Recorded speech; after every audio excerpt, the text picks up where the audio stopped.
All right, data nerds, it's time for my quarterly market update for the Triangle region of North Carolina, and boomers come along in the background for the ride. Today, I'm diving into where prices, competition, and buyer demand stand as of September 2025. And I've got to say, the market has been a little cuckoo. So even if numbers aren't your thing, you'll definitely want to keep watching to see how the market around Raleigh, North Carolina has been performing this year, especially if you're a buyer, since I've got a bunch of good news for you. But before we get to that, my name is Matt Martin, and not only am I a Raleigh-based realtor, but I'm also a transplant to the region from New York and Los Angeles originally. I've helped tons of clients, just like you, relocate to the Triangle region in North Carolina, and if you're looking to do the same, I'd love to help you too. All right, quick methodology note. For these market updates, I always just look at single-family homes across the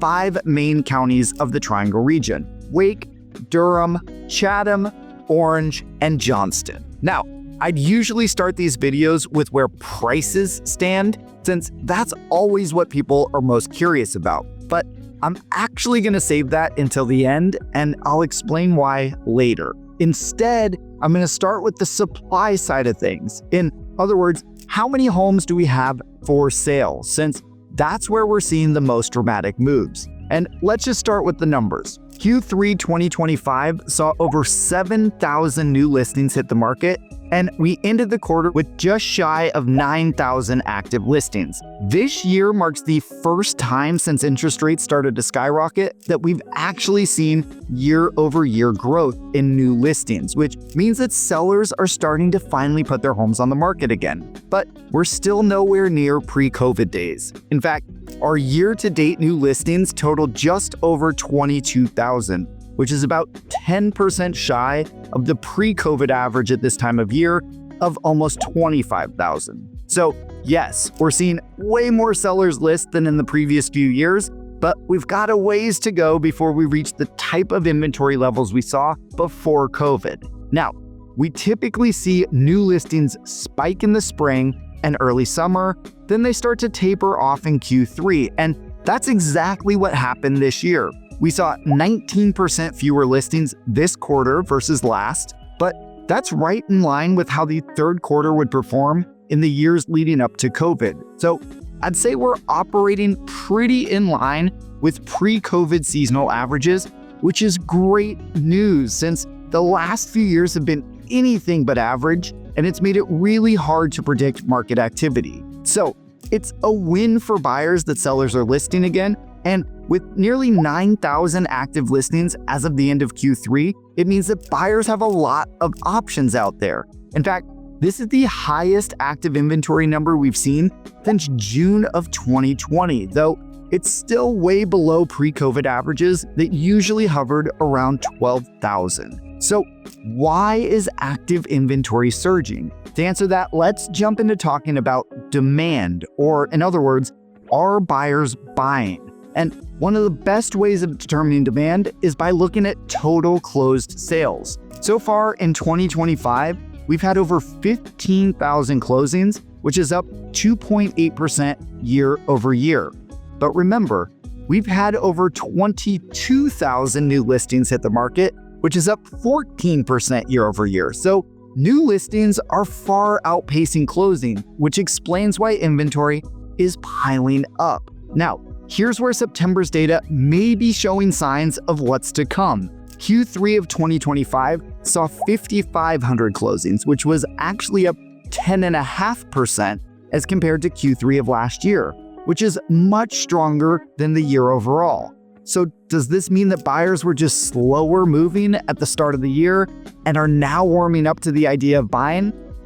I think we're going to have to wait for a couple more months of data before making any definitive statements on that. So why is buyer demand still so sluggish? Yes, some of it has to do with interest rates still being higher than consumers would like, but they've been high for the last couple of years at this point, so we'd expect to see some movement from buyers who have accepted that as the new reality. So that's not the whole story. Back in my June update, I talked about the US Consumer Confidence Index, which measures things like consumer buying intentions, vacation plans, and expectations for inflation and interest rates. And I think this is one of the most important indexes to help understand what's happening in the housing market. And while consumer confidence was already low last quarter, it weakened in September to the lowest level since April of this year. Consumers' views of their family's current and future financial situation both weakened in September and actually recorded the largest one-month drop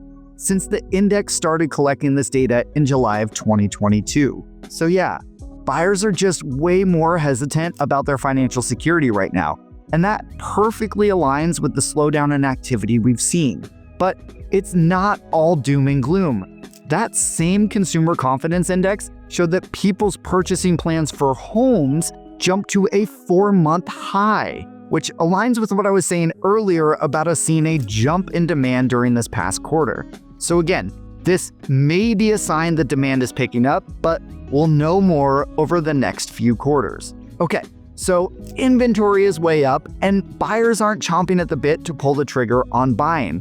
So you can probably guess what that means for how competitive the market has become for buyers. We measure competition with two metrics: days on market and sale versus list price.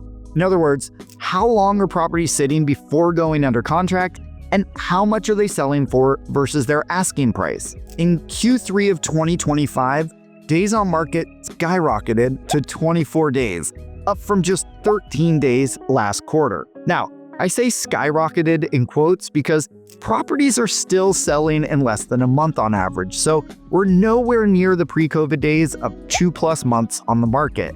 And while the jump was significant quarter to quarter, it's actually pretty in line with what we saw in Q4 of 24 and Q1 of this year. So buyers in this market have a bit more time to make a decision, and they have more options to choose from, which has made the process a lot more enjoyable for many. The other metric, sale versus list price, gives more positive news for buyers, as Q3 showed an average discount of 1.2% off list price. Now, this might not sound like much, but when you look back to the COVID years where homes were going for 3 to 5% over asking, any discount is good news for buyers. This is also more of a discount than we've seen since Q3 of 23, and before that, we have to almost go back to 2016 to see these types of discounts. So a 1.2% average discount is pretty significant for the triangle market. Okay,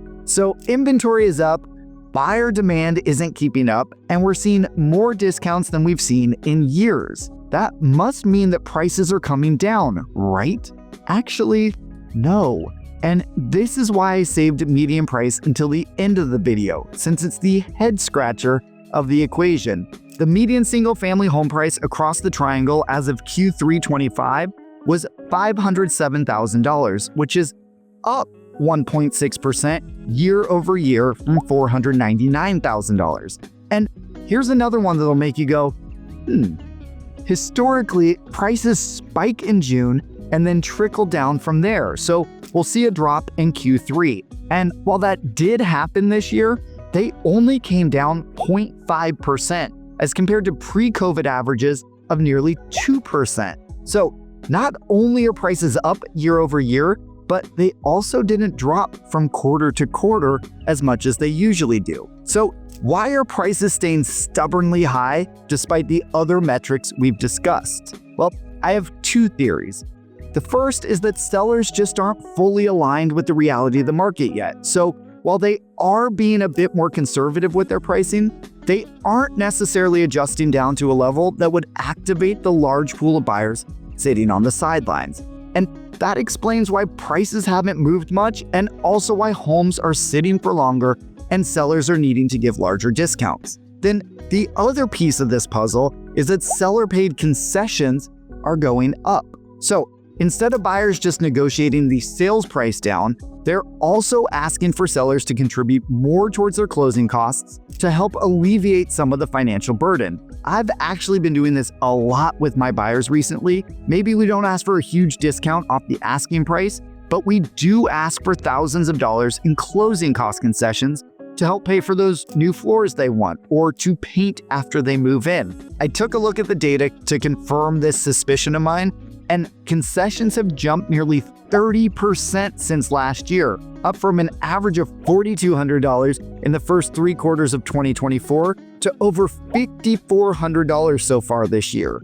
And since these concessions aren't reflected in the final sales price, it's making it appear that homes are selling for higher than they actually are. So, what do I expect as we wrap up 2025? So much of what happens over the next 3 to 6 months is really going to depend on buyers' level of comfort with getting back into the market, and whether that tick up in closed sales that we saw this past quarter is an indication that they're already starting to do so. In my last market update, I floated a possible mini busy season this winter, which I think might still be possible. Essentially, with all this inventory piling up, what will happen come November and December when the market usually grinds to a halt? We could end up with a glut of inventory from sellers who have been desperately trying to unload their properties, which could mean really great opportunities for buyers to negotiate a great deal on a great home that's just been sitting. Of course,